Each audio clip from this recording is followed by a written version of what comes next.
Please don't play the recording. इस assignment में आप लोगों को मुझे चाहिए 2 मिनट तक आप बोलो और 2 मिनट में अपना इंट्रोडक्शन दो, जो कि एक क्रोनोलॉजिकल ऑर्डर में होना चाहिए, पास्ट, प्रेजेंट एंड फ्यूचर. ऐसा हो कि कभी प्रेजेंट बोल रहे हैं, कभी आप पास्ट जा रहे हैं, कभी फ्यूचर जा रहे हैं. क्रोनोलॉजिकल होना चाहिए, जिसमें थोड़ा सा ह्यूमर हो. जैसे मैंने थोड़ा सा ह्यूमर यूज किया था, थोड़ा सा ह्यूमर लेके आइए. अपने बारे में बताना और सच्चाई बताना, कोई झूठ नहीं बोलना है. This is your first assignment. आपके पास सारी स्पीचेस 5 के पास तैयार होनी चाहिए. जब भी नेक्स्ट टाइम मैं पूछूं मैं आपके पास कितनी स्पीच है, मैं आपसे कोई सी भी स्पीच बुलवा सकता हूं. सब स्पीच आपके पास रेडी होनी चाहिए, सब 2 मिनट की स्पीच है. Second is the happiest day of my life. इसके ऑब्जेक्टिव डिफरेंट है. देखिए, पहली स्पीच के ऑब्जेक्टिव डिफरेंट थे, इसके ऑब्जेक्टिव डिफरेंट है. पहले मैं आपको स्पीच देता हूं, उसके बाद आपको बताऊंगा इसके ऑब्जेक्टिव क्या है. इसका ऑब्जेक्टिव है how to arouse curiosity and how to show happiness. And look at the speech. What a pair of jeans. Your company, Mr. Agarwal, will go to places. Friends, I complete my masters and join my father's business in 1984. Khari Bali, Tilak Bazaar, a place which was always crowded, a place I hated the most. Delhi 6, I always hated the most. I never wanted to go there. But anyways, half-heartedly, I was going to my father's office with my brother. For 2 years I went. But I could not succeed. I could not do anything. Eventually, my father, he decided that he shall open a factory of corrugated boxes in North Delhi, Samaipur Badli industrial area. The factory was set up, but again, I was not going. I was going, but I was going the half-heartedly because manufacturing boxes was not my cup of tea, because my friends had been calling me dabba, corrugated boxes. Anyways, I went to that factory for 2.5 years, and after finding that it was not our cup of tea, I had to shut down this factory in the month of March 1989, against the wishes of my parents. When I shut down this factory, my father gave me a threat that if you do something, you do something, otherwise I'll buy you a rickshaw, start plying them on the roads of Delhi. You have to get serious now.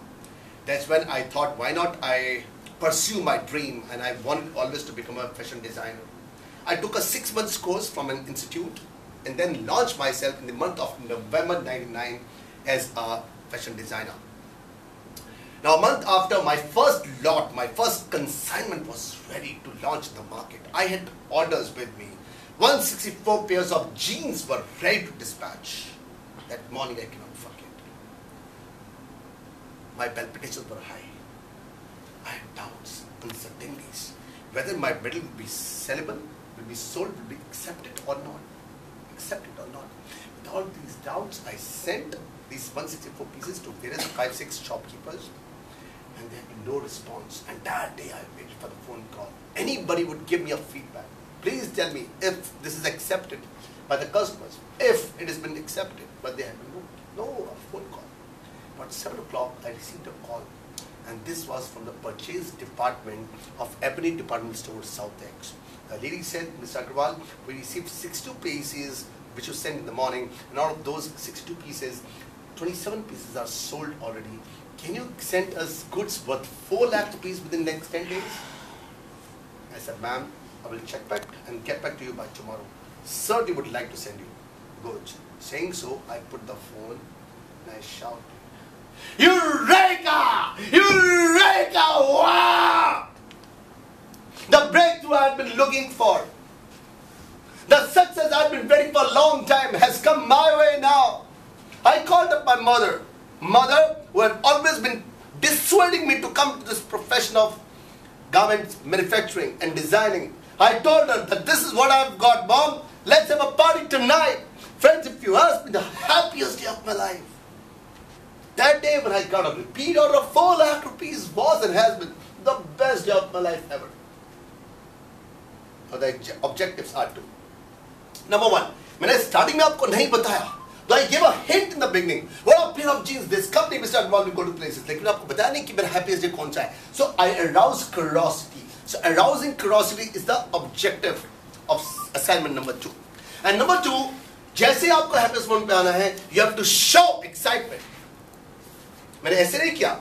I put the phone down and I said, wow, this is the best day of my life. And mommy, you told me not to join this business, whereas I've come, so let's have a party. No. How did I say? I said, I put the phone down and I shouted, you rag! ये जो turn around है, ये मुझे देखना है. Can you do it or you can't do it? And that is the objective of assignment number 2. Now I'm coming to assignment number 3, most horrible day of my life. ये एकदम से फर्क है दो स्पीचेस से. इसमें मुझे चाहिए, पहले में देखा आपने, मैंने अपनी बॉडी लैंग्वेज यूज करी, मैंने वॉइस मॉड्यूलेशन यूज करी, मैंने फेशियल एक्सप्रेशन यूज किए. इस वाली स्पीच में कुछ भी यूज नहीं होगा. क्या आप बिना इन चीजों को यूज किए हुए अपनी स्पीच को इफेक्टिव बना सकते हो? ये ऑब्जेक्टिव है. बिना नॉन वर्बल कम्युनिकेशन अपनी स्पीच को इफेक्टिव बनाना. लीजिए. इसका हिंदी में क्या मतलब है? मेरा सबसे बेकार दिन, भयंकर दिन, हॉरिबल डे. सुनिए. एक कॉलेज के 32 छात्र किसी और देश में छुट्टियां बिताने जाते हैं और गलती से किसी ऐसे होटल में रात व्यतीत करते हैं जिसमें वेश्याओं का धंधा चलता है. इस होटल को रात को 10 बजे चारों तरफ से पुलिस वाले घेर लेते हैं. इस देश के कानून के हिसाब से अगर ये छात्र उस रात को पकड़े जाते हैं तो उनको कम से कम 7 साल की सजा होगी. दिल्ली में बैठे हुए इनके माँ बाप किस किस को बताएं कि हमारे लाल वहां पर सिर्फ घूमने के लिए गए थे, वेश्यावृत्ति में लिप्त होने के लिए नहीं गए थे. किस किस को पता चेहरा दिखाएंगे. इन छात्रों को बचाने के लिए उस होटल के प्रबंधक इनको सीढ़ियों के नीचे एक ऐसी कोठरी में ठूस देते हैं जिसका आकार इस कमरे से आधा भी नहीं था.